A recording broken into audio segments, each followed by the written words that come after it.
ओम शांति। 6 मार्च 2025 के मुरली के महावाक्य हैं। आज के मधुर मुरली का सार है।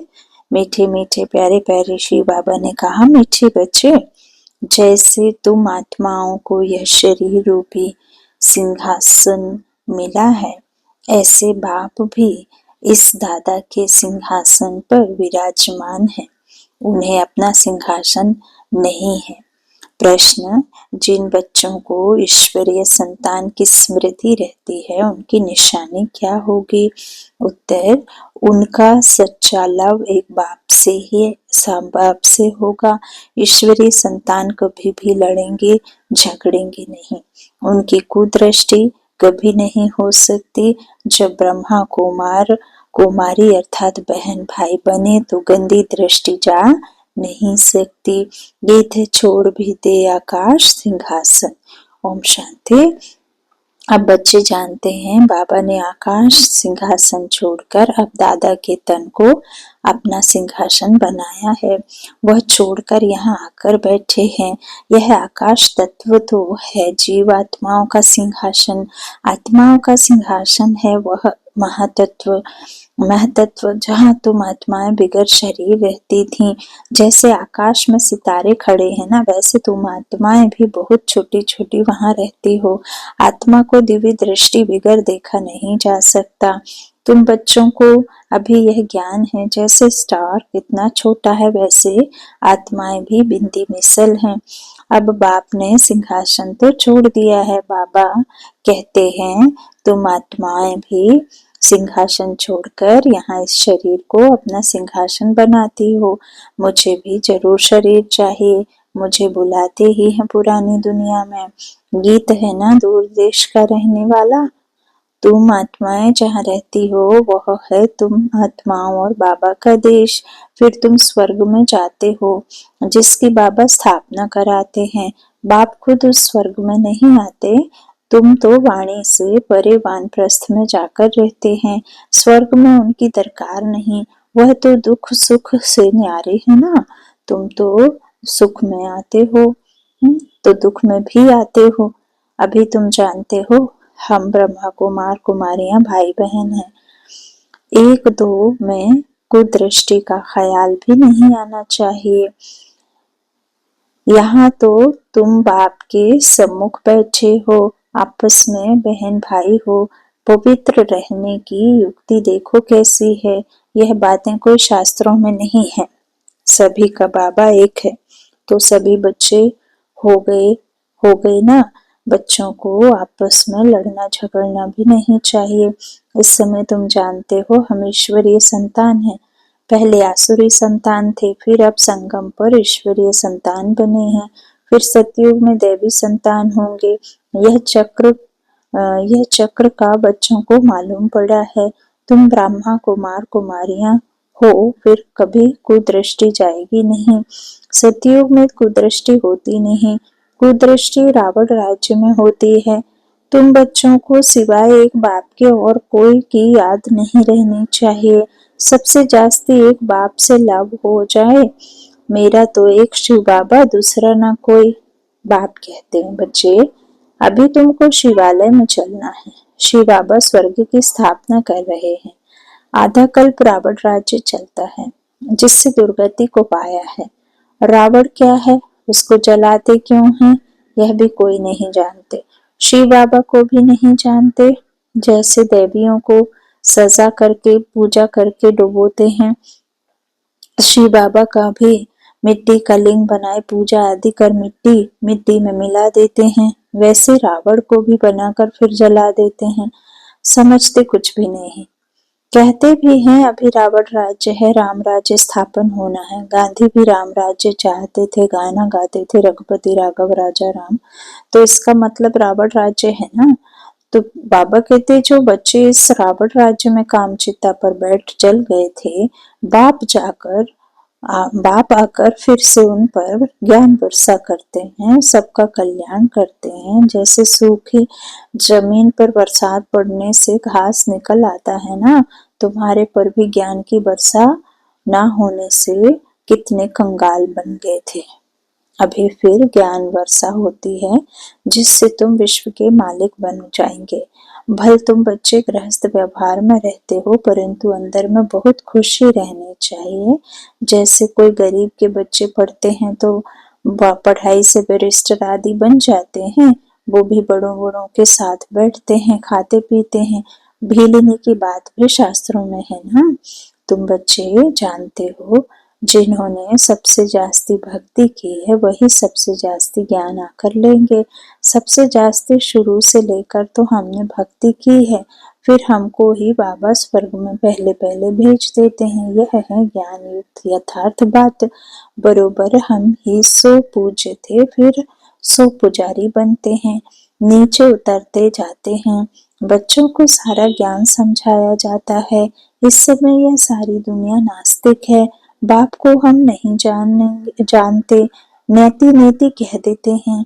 आगे चलकर यह सन्यासी आदि सब आकर आस्तिक जरूर बनेंगे। कोई एक सन्यासी आ जाए तो भी उन पर सभी विश्वास थोड़े ही करेंगे, कहेंगे इन पर बीके ने जादू लगाया है, उनके चेले को गद्दी पर बिठाए उनको उड़ा देंगे। ऐसे बहुत सन्यासी तुम्हारे पास आए हैं, फिर गुम हो जाते हैं। यह है बड़ा वंडरफुल ड्रामा। अभी तुम बच्चे आदि से लेकर अंत तक सब जानते हो। तुम्हारे में भी नंबरवार पुरुषार्थ अनुसार धारण कर सकते हो। बाप के पास सारा ज्ञान है, तुम्हारे पास भी होना चाहिए। दिन प्रतिदिन कितने सेंटर्स खुलते रहते हैं। बच्चों को बहुत रहम दिल बनना है। बाप कहते हैं अपने ऊपर भी रहम दिल बनो, बेरहमी नहीं बनो, अपने ऊपर रहम करना है। कैसे, वह भी समझते रहते हैं। बाप को याद कर पतित से पावन बनना है, फिर कभी पतित बनने का पुरुषार्थ नहीं करना है। दृष्टि बड़ी अच्छी चाहिए। हम ब्राह्मण ईश्वरीय संतान हैं। ईश्वर ने हमको अडॉप्ट किया है ना। अब मनुष्य से देवता बनना है, पहले सूक्ष्म वतनवासी फरिश्ता बनेंगे। अभी तुम फरिश्ते बन रहे हो। सूक्ष्म वतन का भी राज बच्चों को समझाया है। यहाँ है टॉकी, सूक्ष्म वतन में है मूवी, मूल वतन में है साइलेंस। सूक्ष्म वतन है फरिश्तों का। जैसे घोष्ट को छाया का शरीर होता है ना, आत्मा को शरीर नहीं मिलता है तो भटकती रहती है, उनको घोष्ट कहा जाता है। उनको इन आंखों से भी देख सकते हैं। यह फिर है सूक्ष्म वतन फरिश्ते। यह सब बातें बहुत समझने की हैं। मूल वतन, सूक्ष्म वतन, स्थूल वतन, इनका तुमको ज्ञान है। चलते फिरते बुद्धि में यह सारा ज्ञान रहना चाहिए। हम असल मूल वतन के रहवासी हैं। अभी हम वहां जाएंगे वाया सूक्ष्म वतन। बाबा सूक्ष्म वतन इस समय ही रचते हैं। पहले सूक्ष्म वतन फिर स्थूल वतन चाहिए। अभी यह है संगम युग। इनको ईश्वरीय युग कहेंगे, उनको दैवी युग कहेंगे। तुम बच्चों को कितनी खुशी होनी चाहिए। कुदृष्टि जाती है फिर उच्च पद पा ना सके। अभी तुम ब्राह्मण ब्राह्मणिया हो, फिर घर जाने से भूल नहीं जाना चाहिए। तुम संग दोष में आकर भूल जाते हो। तुम हंस ईश्वरीय संतान हो। तुम्हारी किसी में भी आंतरिक रग नहीं जानी चाहिए। अगर रग जाती है तो कहेंगे मोह की बंदरी। तुम्हारा धंधा ही है सबको पावन बनाना। तुम हो विश्व को स्वर्ग बनाने वाले। कहाँ वह रावण की आसुरी संतान, कहाँ तुम ईश्वरीय संतान। तुम बच्चों को अपनी अवस्था एक रस बनाने के लिए सब कुछ देखते हुए जैसे कि देखते ही नहीं है, यह अभ्यास करना है। इसमें बुद्धि को एक रस रखना हिम्मत की बात है। परफेक्ट होने में मेहनत लगती है, संपूर्ण बनने में टाइम चाहिए। जब कर्मातीत अवस्था हो तब वह दृष्टि बैठे, तब तक कुछ न कुछ खींच होती रहेगी। इसमें बिल्कुल उपराम होना पड़ता है। लाइन क्लियर चाहिए, देखते हुए जैसे कुछ देखते ही नहीं हो। ऐसे अभ्यास जिसका होगा वही ऊंच पद पाएंगे। अभी वह भस्ता थोड़े ही है। सन्यासी तो इन बातों को समझते भी नहीं। यहाँ तो बड़ी मेहनत लगती है। तुम जानते हो, हम भी इस पुरानी दुनिया का सन्यास कर बैठे हैं। बस हमको तो अब स्वीट साइलेंस होम में जाना है। और कोई की बुद्धि में नहीं है जितना तुम्हारी बुद्धि में है। तुम ही जानते हो अब वापस जाना। शिव भगवानुवाच भी है, वह पतित पावन लिबरेटर गाइड है। कृष्ण कोई गाइड नहीं। इस समय तुम भी सबको रास्ता बताना सीखते हो, इसलिए तुम्हारा नाम पांडव रखा है। तुम पांडवों की सेना है। अभी तुम देही अभिमानी बने हो, जानते हो अब वापस जाना है। यह पुराना शरीर छोड़ना है। सर्प का मिसाल, भ्रमरी का मिसाल, यह सब है तुम्हारे समय के। तुम अभी प्रैक्टिकल में हो, वह तो यह धंधा कर ना सके। तुम जानते हो यह कब्रिस्तान है। कब्रिस्तान में तो सब कुछ खत्म ही होना होता है, अब फिर परिस्तान बनना है। तुम्हारे लिए सब दिन लकी हैं। तुम बच्चे सदैव लकी हो। गुरुवार के दिन बच्चों को स्कूल में बिठाते हैं, यह रस्म चली आती है। तुमको अभी बृहस्पति पढ़ाते हैं, यह बृहस्पति की दशा तुम्हारी जन्म जन्मांतर चलती है। यह है बेहद की दशा। भक्ति मार्ग में हद की दशाएं चलती हैं, अभी है बेहद की दशा। तो पूरी रीति मेहनत करनी चाहिए। लक्ष्मी नारायण कोई एक तो नहीं है ना, उन्हों की तो डिनाइस्टी होगी ना, जरूर बहुत राज्य करते होंगे। लक्ष्मी नारायण की सूर्यवंशी डिनाइस्टी का राज्य चला है। यह बातें भी तुम्हारी बुद्धि में है। तुम बच्चों को यह भी साक्षात्कार हुआ है कि कैसे राज तिलक देते हैं। सूर्यवंशी फिर चंद्रवंशी को कैसे राज्य देते हैं। माँ बाप बच्चे का पांव धोकर राज तिलक देते हैं, राज्य भाग्य देते हैं। यह साक्षात्कार आदि सब ड्रामा में नोंद है। इसमें तुम बच्चों को मूंझने की दरकार नहीं है। बाबा कहते हैं माता पिता का जब पाठ हो जाता है तो वह अपना राज्य भाग्य अपने बच्चों को सौंप देते हैं, अपना टर्बन उतार के उनके सर पर रख देते हैं। ऐसे ही जब सतयुग से त्रेता शुरू होता है तो सूर्यवंशी घराने के उनको आभास होता है कि अब हमारी जो पावर है या जो भी उनका राज्य है वो चंद्रवंशी राज्य के घराने में जाने का है। तो वहां पे किसी भी प्रकार से कोई फाइट करके लड़ाई करके या छीना नहीं जाता है राज्य। सूर्यवंशी उठा करके चंद्रवंशी को अपने आप वो राज्य सौंपते हैं। ऐसे नहीं है कि लड़ाई झगड़े होंगे तब उनको वो राज्य मिलेगा।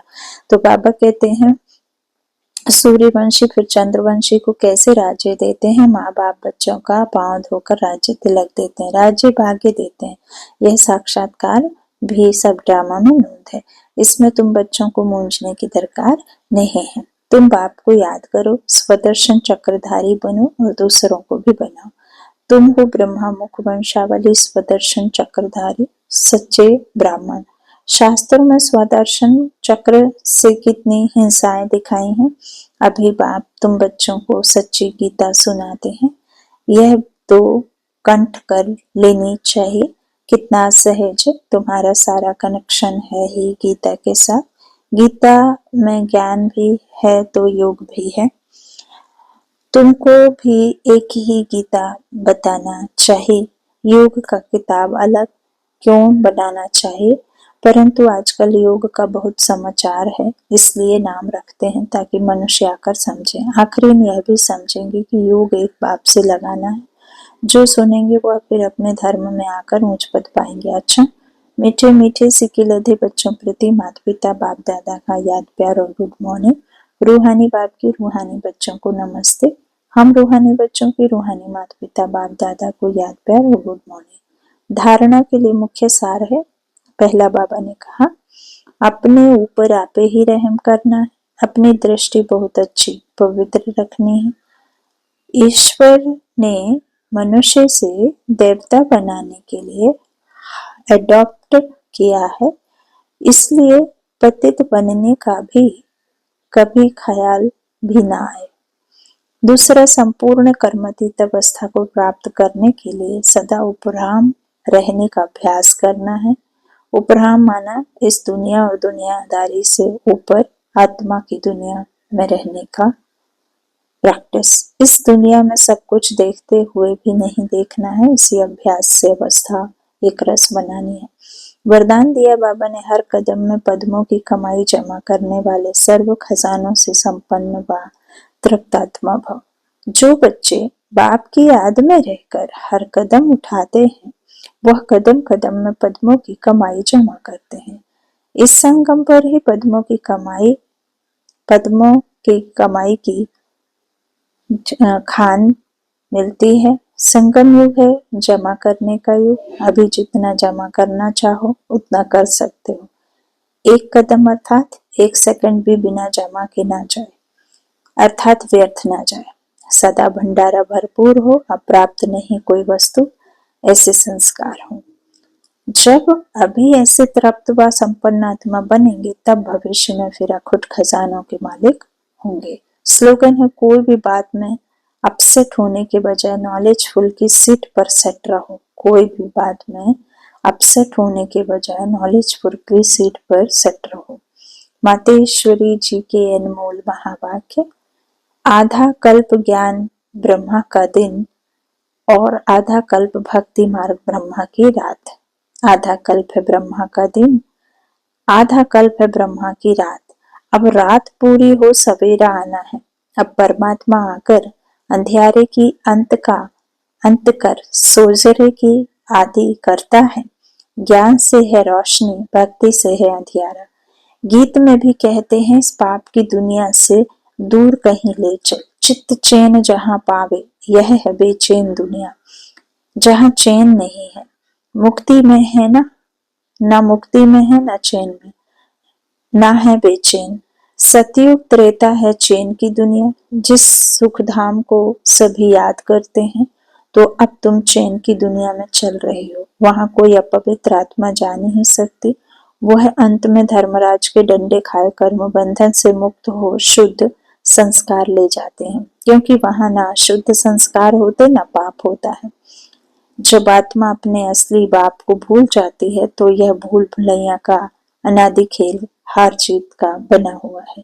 इसलिए अपन इस सर्वशक्तिवान परमात्मा द्वारा भक्ति से छूट शक्ति ले विकारों के ऊपर विजय पहन 21 जन्मों के लिए राज्य भाग्य ले रहे हैं। अच्छा, ओम शांति। अव्यक्त शारी सत्यता और सभ्यता रूपी कल्चर को अपनाओ।